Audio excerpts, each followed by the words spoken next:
Hello, this is Daniel Raymond, the voice behind Ray's Guide. As a lover of space games and real science and engineering, Kerbal Space Program, and particularly Kerbal Space Program 2, were things I followed with great interest. So I was saddened with the recent developments where Take-Two Interactive has apparently essentially pulled the plug on the project. Most of the studio developing the project is being shut down. The general consensus among those with sources inside the project is the current KSP2 early access code will be, in software jargon, stabilized by the staff at Private Division. The early access description will be dropped, and that will be that. Kerbal-focused content creator Shadow Zone has done a very thorough breakdown of what has transpired, and if you want fuller details, you should watch it. I will only be summarizing his work because my focus is thinking about how the way forward could be. But you need to know where you are before you know how to get there. Take-Two shopped for a new development house separate from the team working on expanding KSP-1 to develop KSP-2. They did not want the team working on KSP-1 to even know about the existence of KSP-2, much less be involved in it, because they did not want them distracted from KSP-1 projects. The contract went to a startup called Uber Entertainment, soon to be rebranded as Star Theory. The contract was set up 2 years and $10 million, which doesn't seem like a lot for new game development, and that was because it wasn't. They figured to take the KSP-1 code, modernize the user interface, add some new assets, keep the old graphics engine, and put a 2 at the end of the name. They did have access to KSP-1 code, but thanks to the secrecy requirement, they had no access to the institutional knowledge behind the code. It is almost impossible to underestimate the value of the institutional knowledge behind a piece of code.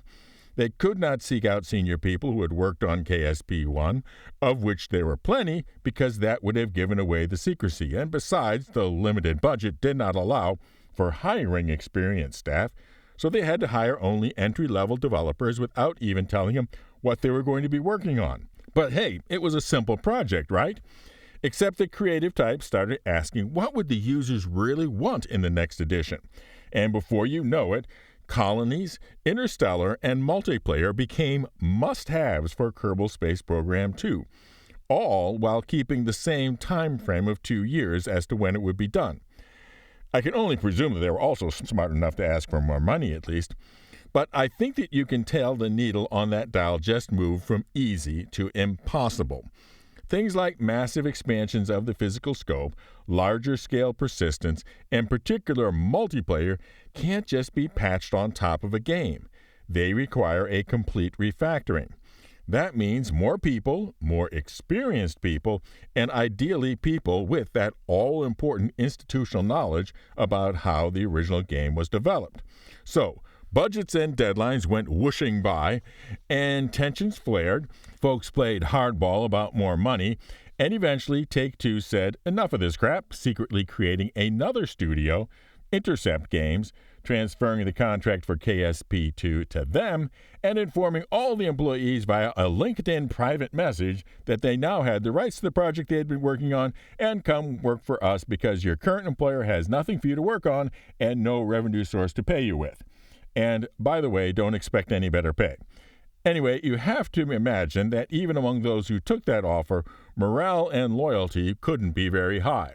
But KSP2 was announced with those massive new capabilities, multiplayer, colonies, and interstellar, featured, and then early access version was released without any of those, but slow and wonky, because, early access, to tepid response. So when the top-level board at Take-Two wanted to do belt tightening to satisfy investors, KSP2 was an easy target. IGN is now reporting that not only has Take-Two been looking to sell the rights to Kerbal Space Program, with or without the development team, but is also looking at how to jettison their entire indie game publishing arm, Private Division, either through sale or spin-off or whatever. But a sale means a buyer, and a buyer means a new business plan, possibly even a whole different business model, which actually makes more sense than presuming that you are automatically going to succeed doing exactly what the others failed at. And that is why I am calling this Kerbal Relaunched, and not just finishing KSP2 or even KSP3, in addition, of course, to the cute play on words. So, who might buy it, and what might this new business plan be for Kerbal Relaunched. And now, to be absolutely clear, this is simply speculation for the sake of amusement. I have zero inside information and zero knowledge of what is actually happening out there. I do feel that this plan could work and that these companies could pull it off, but that is nothing more than a personal opinion. Now, when you hear my idea, you're likely going to react with, wow, that is really having the tail wag the dog. And that is okay, because I call it the tail wagging the dog. But when you look in the kennel and you see a really strong tail and a really weak dog, what do? And right now, so much of the KSP2 code will have to be refactored.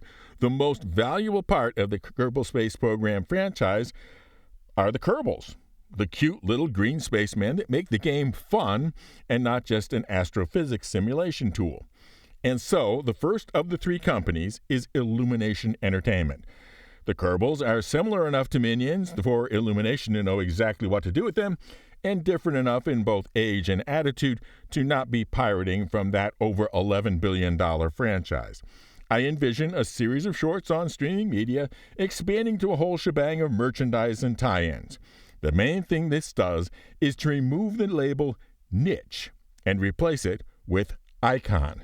Because once you have the label of icon, you no longer have to worry about how to find the money.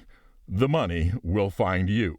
Which brings up the second of the three companies, Amazon, who has the worldwide streaming service to distribute those Illumination-produced shorts, who has the worldwide marketplace to push the Kerbal merchandise, and who has, conveniently enough, a game development studio to create the actual game.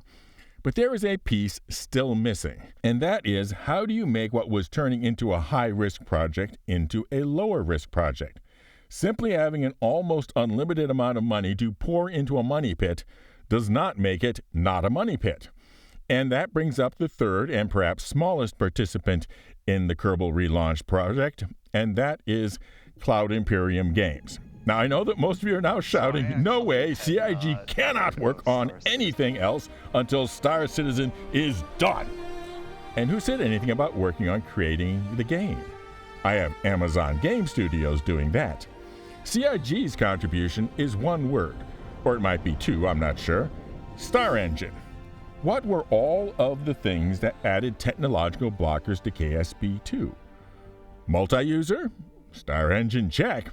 Beautifully detailed planets? Star Engine check. Huge scale colonies and space stations? Star Engine check. Large-scale persistence? Yep. Seamless surface to orbit, planet to planet, and planet to surface experience? Check, check, and check.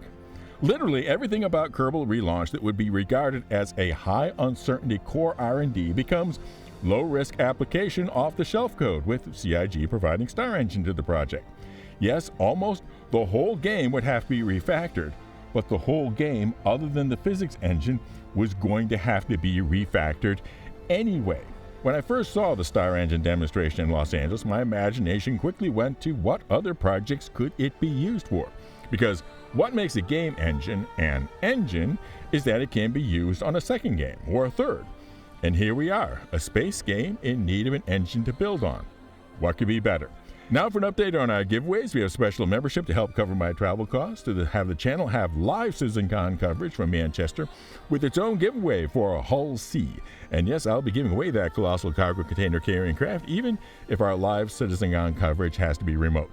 Plus, the regular Grow the Channel ship giveaway for giving some lucky player the Zippy Zazzy Zathig Zephyr, the Zeus 2 cargo, and the marvelous multiplayer, multi-role mining meta, the Arasta. One entry per video, just be a member for automatic entry, or subscribe and comment with the secret word. And the secret word for this video is who in this plan would actually be creating the game. Fly safe, keep it real, and I'll see you in the verse. This is Daniel Raymond with Ray's Guide.